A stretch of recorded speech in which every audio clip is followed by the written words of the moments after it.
جیاوازی چیە لە بینی خوێنەر و نووسەر؟ ئایا هەموو کەسێک بخوێنێتەوە دەتوانێت بنووسێت یاخود نووسەر لەکوێوە دەست پێ بکات بنووسین؟ پرسیارێکی جوانە. ئێمە دوو کەسمان هەیە، هەمانە بەس دەخوێنێتەوە، هەشمانە دەشخوێنێتەوەش دەنووسێ. خوێنەری چاک بە تەماح کە بەردەوام شەیدای کتێبە، کتێبێکی دەستکەوە بخوێنێتەوە، بەڵام هیچی لە ژیانیان نەنووسیوە. وەکو مێرولەیەک وایە، مێرولەیەک سیر کە زۆر بە تەماحە، لەوە چێت دوو دەنگەنیمی پێویست بێ، بەڵام مستێ زیاتر کۆ دەکاتەوە، هەر خەزنی دەکات، دواتر ئەم لاولاکەشی دەقرتێنێنەوە، دواتر شین بێتەوە. یعنی زۆر تموحی هەیە بۆ کۆکردنەوە. خوێنەری چاک ئەوەیە وەکو مێرولە بەردەوام شەیدایە، کۆ دەکاتەوە. بەڵام لەو باشتر چیە ئەوەیە کە هەم خوێنەرە هەم نووسەرە. ئەمیان وەکو چێوایە، وەکو هەنگ وایە. هەنگ ئەگەر سەرنج بدەیت سەدان هەزاران گوڵ دەگەڕێ، بەڵام لە ناویاندا جوانترینیان ئەگەر ژەهرێکی پێوە بێ نزیکی ناکەوێتەوە، بۆنی ناخۆش بێ نزیکی ناکەوێتەوە، شیلە و هەڵاڵی ئەو گوڵانە دەمژێ، دواتر دێنێ لە شانەیە کادای دەنێ، ئەی کا بە شانەیەکی هەنجوینی جوان کەمێکی خۆی لێ دەخوا، ئەوەی تری هەموو پێشکەش دەکاتەوە، بەبێ بەرامبەر بەبێ مەمنونی دەڵێ بەڵام ئەوەی کە هێناوێتی شیلەی گوڵەکان ئەنزیمێکی ناوسکی خۆی پیا کردووە لە دەمەوە کە دای ناوەتەوە، واتە بەشی خۆشی لەگەڵ تێکەڵاو کردووە، هەر ئەوە نییە ئەمانەی هێنابێ و دای نابێ، خۆی کاری کردو ماندوو بووە، چوارچەوەی بۆ کردووە، بەرگی بۆ کردووە، ڕازاندوویەتەوە بە هەموو شێوەیەک سەرنجی تۆ بۆ ئەم هەنجوینە ڕادەکێشە، دەی بیخۆ سوپاسیشم مەکە، هەر سوپاسی خوا بکە.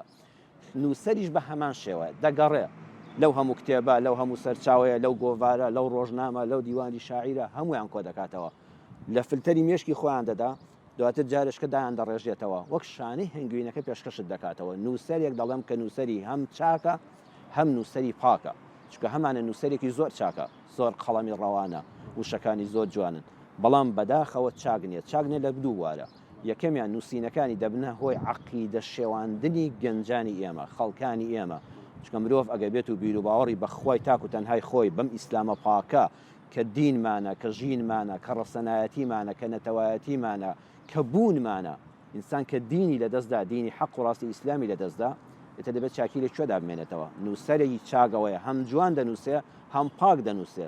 دووەم نووسەری پاک ئەوەیە کە وشە جوانەکانی ژیانن نیشان دەدا، فێری گەشتبینیت دەکا، کاتێک کە تۆ خەریکە لە جیهانێکی سەدەی 21 تووشی ڕەشبینی دەبی بە خوێندنەوەی کتێبەکانی ئەم نووسەرە فێری گەشتبینیت دەکاتەوە، پێت ئەڵێ دنیا هەڕەشی نییە، جوانی و سپیەکانیشی تێدایە، ڕەنگا و ڕەنگیشی تێدایە، قبوڵی هەمووانت بێ، فێرت دەکات تەنها خۆپەرز مەبە، بەرامبەرەکانیش ببینە.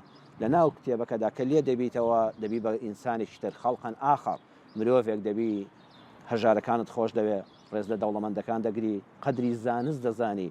من هەمیشە وتومە بەس هەنگ دەزانێ نرخی شانەیەک هەنگوین چۆنە، بەس هەنگ خۆزگە قسەی بۆ بکردی نایە، بەس ئەو بە چ زەحمەتێک زانیوێتی چەندی ئەم لاولا کردووە، چەند جار بە قەدەر گۆی زەوی سوڕابێتەوە هەتا کیلۆی هەنگوینی دروست کردووە، چەند گوڵی فەحس کردووە بە کەڵک نایە دەخمە سەرەوەی تریان، جارهەیە گیانی لەدەستداوە لەو پێناوەدا، لە پێناوی هەنگوین شانەیەک هەنگوینە، ئێمەش بە کەوچێک دەکەوینە سەریزاری وە ئەسڵی ژنیەوە بە کەڵکی ژنایە و بۆچوونەکان، یعنی ماندووبوونی هەنگەکەمان لەبیر دەچێتەوە.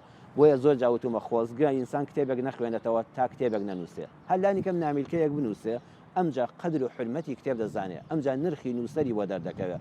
بەڵام جارش کە دووبارەی دەکەمەوە کام نووسەر، نووسەری چاک، نووسەری پاک، هەیە عەقیدە و بیر و باوەڕی زۆر پاک و جوانە، بەس نووسینەکانی زۆر ڕەق و ناخۆشن، ناڕەحەتن، هەزم ناکرێ، قورسە، بەڵام هەنگوینێک لە مناڵێکەوە دەیخوا هەتاوەکو پیرەمێردێک بۆ زۆربەیان دەگونجێ، واتە بۆ هەموو تەمەنەکان، بۆ هەموو ئاستەکان نووسەر وەکو هەنگ وایە.